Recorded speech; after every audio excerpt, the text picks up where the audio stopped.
Olá amigos, tudo bem com todos e com todas? Vamos dar sequência aí à nossa série de vídeos do Comunicação Não Violenta. Esse vídeo é exatamente sobre o capítulo 2. Então, se você está vendo no YouTube, se inscreve aí no canal para não perder os próximos, deixa o joinha também e não deixa de entrar lá no nosso grupo de discussões. E se você está vendo pelo grupo, partilha aí seus links, suas dúvidas, sugestões e vamos crescer juntos nisso daí, beleza? Tamo junto, bora lá! O capítulo 2 se chama A Comunicação que Bloqueia a Compaixão e o Marshall fala que existem certas formas de comunicação que contribuem para nós sermos violentos uns com os outros. Ele chama isso de comunicação alienante da vida.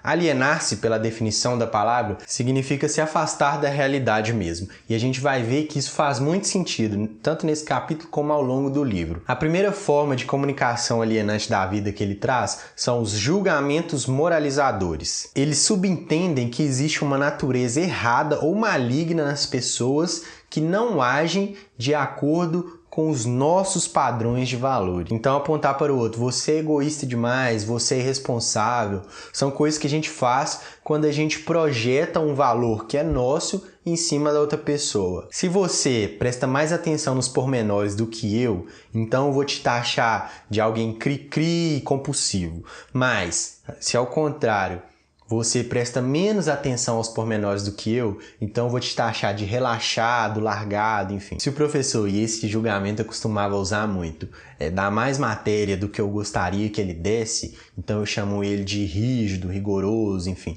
Agora, se ele dá menos matéria do que eu gostaria, então eu vou chamar ele de desligado, relaxado, que não tá nem aí para os alunos. A gente tem os nossos valores e isso é positivo, e é importante que a gente use eles para navegar na vida da maneira que a gente gostaria. O problema é quando a gente projeta esse valor no outro e a partir disso a gente coloca ele como errado ou ruim e traça algum tipo de julgamento em cima. Percebe como é uma linguagem alienante? É alienante porque nos prende numa ideia de certo e errado. E quando a gente utiliza esse tipo de linguagem, a gente fica o tempo todo analisando o comportamento das pessoas. E isso não é legal. A raiz da violência mora aqui. Basicamente, toda violência começa, seja ela verbal, física ou psicológica, entre indivíduos, entre grupos ou entre nações, a partir de um pensamento que atribui a causa do conflito ao fato do outro ou dos outros estarem errados. E a gente vai descobrir ao longo do livro como esse tipo de pensamento é superficial e como existem outros caminhos nos quais a gente pode se aprofundar. Aqui o Marshall traz um estudo para a gente que mostra que existe consideravelmente menos violência em sociedades que enxergam as ações humanas em termos de necessidades do que em sociedades como a nossa que enxergam as ações humanas numa dualidade entre certo e errado e coloca o errado como merecedor de sofrer punição. A segunda comunicação alienante da vida é a comparação. A comparação também é uma forma de julgamento, mas é uma forma de julgamento que nos deixa para baixo. E isso o Marshall traz um estudo que comprova que deixa as pessoas mais para baixo, deixa a gente triste. Esse estudo, que é um experimento na verdade, ele traz pessoas para comparar com a vida de Mozart, que compôs clássico aos 12 anos de idade, enfim.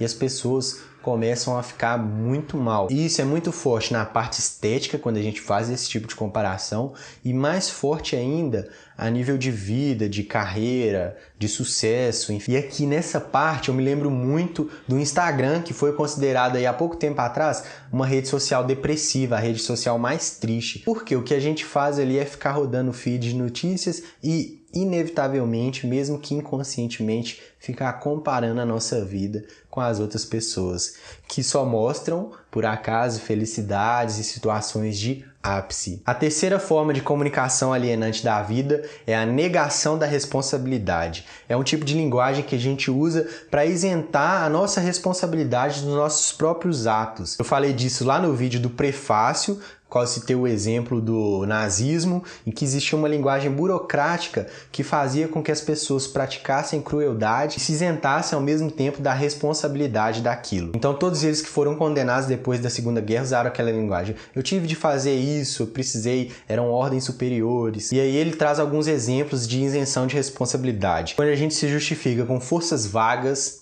como essa, eu tive que fazer, eu precisei fazer. Uma condição ou histórico nosso, eu bebo porque eu sou alcoólatra. Uma ação do outro, eu bati no meu filho porque ele fugiu de mim. Ordem, eu menti pro cliente porque meu chefe mandou. E aí ele dá outros, por exemplo, pressão de grupo, papéis pré-determinados, por exemplo, eu sou pai, eu preciso fazer isso. Eu sou uma executiva, minha forma de agir é assim. Impulsos incontroláveis, por exemplo, eu como doce porque eu não dou conta de não comer doce, eu preciso comer doce.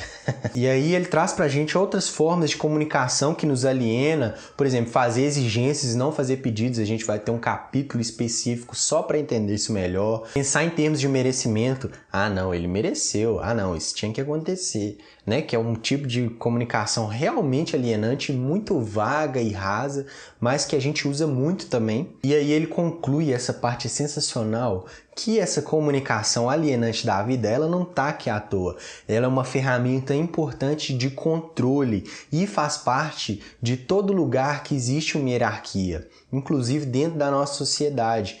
Então a gente usa esse tipo de linguagem para isolar de nós mesmos o que se passa dentro de nós, o que a gente está sentindo no momento, o que a gente está necessitando e o que a gente gostaria de fazer para enriquecer a vida. A gente deixa isso de lado e passa a ser obediente, pensando em termos de merecimento, pensando em coisas que a gente tem que fazer por causa de papéis pré-determinados, pensando nessa dualidade de certo e errado o tempo todo, mesmo que isso vá contra ao que se passa no nosso mundo interno. E quando a gente se conecta com esse mundo, a gente deixa de ser escravo, deixa de ser lacaio, deixa de ser passivo na vida e passa a ter mais autonomia para navegá-la. É por isso que eu sempre digo e repito, a não violência, ela é autêntica, ativa, ela assume a responsabilidade e ela transforma.